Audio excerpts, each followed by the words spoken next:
नाज़रीन ग्रामी कलअदम तहरीक कप्तान के लिए सोने का नवाला साबित हुई। कप्तान को जितनी शोहरत अब मिल गई है और कप्तान शोहरत की जिन बुलंदियों को छू रहा है वो दुनिया में चंद एक लोगों या लीडरों के हिस्से में आई है, लेकिन साथ ही ये भी मामला है कि कप्तान को कत्ल करने की धमकियां भी मिल रही हैं। इस सिलसिले में कप्तान ने एक अहम वीडियो रिकॉर्ड करवा कर अपने बहुत ही करीबी और बावफा साथियों को दे दी है और कहा है कि अगर मुझे कुछ हुआ तो आपने इस वीडियो को अवाम के सामने लेकर आना है और मुझे इंसाफ दिलाना है।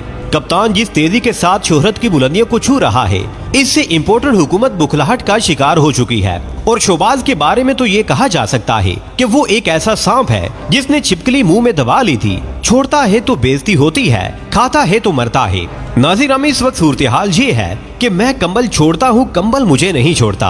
अब लंदन प्लान में ये फैसला किया गया है कि इस मुसीबत से निकलने का एक ही रास्ता है कि अर्ली इलेक्शन करवा लिए जाएं। अब दूसरी तरफ कप्तान ने 20 मई के बाद लॉन्ग मार्च का इंडिया दे रखा है और शोबाज हुकूमत का ख्याल है कि अगर लॉन्ग मार्च के बाद हमने सरेंडर कर दिया तो कप्तान की 100% जीत है। इसलिए ये मशवरा किया जा रहा है कि लॉन्ग मार्च की नौबत आने से पहले धड़न तख्ता कर दिया जाए। और ये भी खबर है कि आज शोबाज अपनी पहली और आखिरी तकरीर जो कौम से खिताब की शक्ल में करने जा रहा है, इसमें असम्बलियों की तहलील का भी ऐलान कर देंगे। इस वक्त सूरत हाल ये है कि अब मुख्तदार हल्के भी अर्ली इलेक्शन की बात कर रहे हैं, इसलिए कि शोबाज शरीफ को ये कहा जा रहा है कि या तो आप खौफनाक किस्म के स्टेप उठा लें और अगर इनकी सकत नहीं है तो इलेक्शन की तरफ जाएं। शोबाज के लिए मसला ये है कि इस पर कोई यकीन ही नहीं कर रहा, ना सऊदी अरब, ना कतर, ना यूएई, कोई भी इसको पैसे नहीं दे रहा। बल्कि सऊदी अरब ने तो अपने 3 अरब डॉलर भी वापस मांग लिए हैं और IMF ने भी हाथ खड़े कर दिए हैं। इसलिए शोबाज हुकूमत बुरी तरह से फंस चुकी है।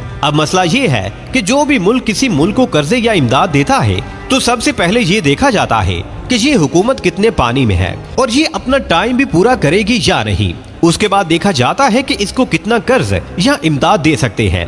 इसलिए शोबाज को कोई इमदाद नहीं मिल रही कि इस हुकूमत का कोई भरोसा नहीं है कि कब खत्म कर दी जाए। नाज़रीन ग्रामी इससे पहले क्या मजीद तफसीलात में जाएं, आपसे गुजारिश है कि हमारी इस वीडियो को आखिर तक जरूर देखिएगा ताकि आप लोग मुकम्मल और जामे मालूमात से मुस्तफीद हो सके। ताहम वीडियो में आगे बढ़ने से कबल हस्बे मामूल चैनल पर नए आने वाले तमाम लोगों से इल्तमास है कि पहले पाक प्लीज को सब्सक्राइब करते हुए साथ बेल आइकॉन को भी दबा लें ताकि हर नई आने वाली वीडियो की नोटिफिकेशन आपको आसानी मौसूल हो सके। तो आइए नाजरीन चलकर आज के मौजू का आगाज करते हैं।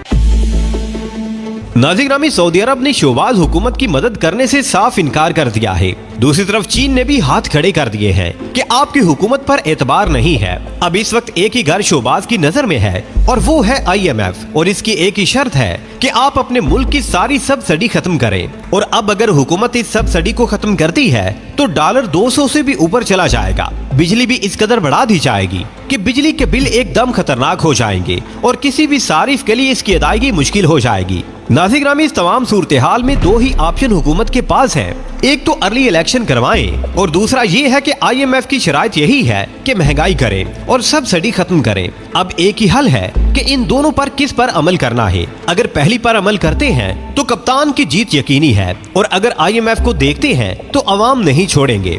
अब इसकी समझ इनको नहीं आ रही। नाज़रीन ग्रामी कप्तान ने किसी भी बैकडोर चैनल से कोई भी बात करने से मना कर दिया है और इसने एक ही बयानिया पकड़ा हुआ है कि इलेक्शन का ऐलान करे और अवाम को इलेक्शन की जानिब लेकर जाए। दूसरी तरफ कप्तान की खुफिया वीडियो ने भी एक आग लगा दी है और जिन लोगों को इस वीडियो का पता है वो तो कप्तान को बता नहीं रहे कि अवाम क्या सोच रही है। अब कप्तान ने सियासत को एक नया रुख दे दिया है। अब इसने हुकूमत के लिए नहीं बल्कि मुल्क की आजादी का नारा लगाया है। अब ये सियासी खेल नहीं रहा, इसलिए इनको दबाया नहीं जा सकता। अब सवाल ये है कि वो लोग कौन हैं जिन्होंने हुकूमत के खिलाफ साजिश की है, इनको कटहरे में लाया जाना चाहिए। नाज़रीन ग्रामी दूसरी जानिब जैसा कि हमने पहले भी बताया है कि कप्तान ने कहा है कि हमने किसी के आगे सर नहीं झुकाना, इसलिए इय्याका नाबुदू कसरत से पढ़ा करता हूँ। अब शोबाज के लिए एक मुश्किल खड़ी हो चुकी है। जो ये सोच रहा था कि कुछ नहीं होता, लेकिन जो हो गया है वो इसकी उम्मीदों के बरखिलाफ था। नाज़रीन ग्रामी अब ये हो रहा है कि कप्तान के लॉन्ग मार्च के बाद अगर असम्बलियों को तहलील किया जाता है तो शोबाज की नाकामी है। दूसरी तरफ शोबाज शरीफ फौज को मदद के लिए बुला रहा है। ये भी एक हैरत की बात है। एक तरफ तो ये कहा जाता है कि फौज न्यूट्रल क्यों नहीं रहती और दूसरी तरफ इसको मदद के लिए बुलाया जा रहा है। अब कप्तान जितना पुरसुकून हो चुका है इससे पहले कभी नहीं था। इसको यकीन हो चुका है कि अब अवाम का समंदर इस हुकूमत को बहा कर ले जाएगा और इनको छुपने की जगह भी नहीं मिलेगी।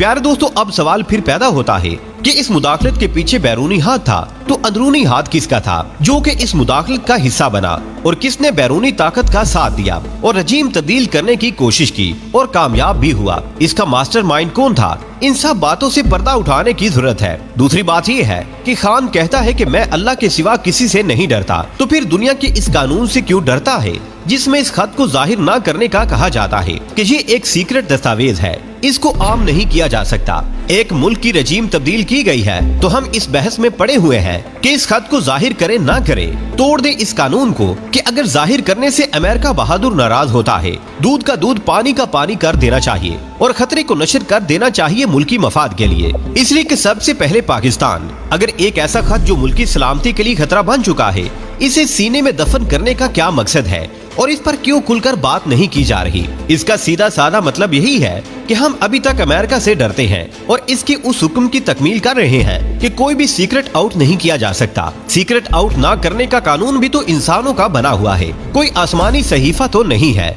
जिसको तब्दील नहीं किया जा सकता। एक बार इसको नशर कर दिया जाता तो दोबारा अमेरिका को भी कान हो जाते कि ऐसी खतो किताबत दोबारा ना कर सके कि ये कौम तो हर बात को अवाम के सामने ले आती है। इसलिए अब के बाद ऐसी कोई बात नहीं करनी जो कि अमेरिका के लिए नुकसानदेह हो। नाज़रीन, हम पहले भी बता चुके हैं कि ये बयानिया खान को और भी मजबूत कर देगा। नाज़रीन, दूसरी तरफ फॉरेन फंडिंग केस की समाअत 1 माह में मुकम्मल करने की हिदायत अदालत को की गई है। तो इसका क्या मतलब है कि पाकिस्तान की तहरीक इंसाफ को ही खत्म कर दिया जाए। अदालतें बिक जाती है, इंसाफ नाम की चीज पाकिस्तान में नहीं है। शहबाज के अपने केस तो सालों से लटके हुए हैं। अगर वो वाकई इंसाफ का दावेदार होता तो सबसे पहले ये कहता कि मैं कटहरे में हूँ, मेरे केसेस का 1 माह में फैसला किया जाए तो मैं फिर अवाम में सुरखरू हो जाऊंगा। लेकिन दूसरी तरफ खान हुकूमत में ना होने की वजह से इसके खिलाफ चालें चली जाएंगी और इसका मुराल कम करने की कोशिश की जाएगी और ऐन मुमकिन है कि इसकी पार्टी को ही खत्म कर दिया जाए और मुल्क एक बार फिर बेकारी बन जाए। दूसरी बात यह है कि अवाम को समझा ही नहीं जा रहा। ISPR ने बयान में कहा है कि नौजवानों को इस बारे में समझ बूझ नहीं है। इस पर भी बहुत सा रद्द-ए-अमल आ चुका है। अब अवाम जिस तरह कप्तान के साथ खड़ी हो चुकी है, अगर इसको दबाने की कोशिश की गई तो ये एक तूफान बन जाएगी जिसको रोकना किसी के बस की बात नहीं होगी। अब अगर कौम की नब्ज को ना समझा गया तो हालात बहुत बिगड़ सकते हैं। आखिर में दुआ है कि अल्लाह पाक हमारे मुल्क पाकिस्तान को हर नागहानी आफत से महफूज रखे और अर्ज़े पाक के तमाम दुश्मनों को नेस्तो नाबूद फरमा दे। आमीन या रब्बुल आलमीन। प्यारे दोस्तों, आज की वीडियो में बस इतना ही। हमें आज भी पूरी उम्मीद है कि आज की ये वीडियो भी आपको बेहद पसंद आई होगी। वीडियो पसंद आने की सूरत में इसे लाइक कीजिए, दोस्तों से शेयर कीजिए और कमेंट सेक्शन में हमें अपनी कीमती राय से जरूर आगाह रखिएगा। अल्लाह निगहबान।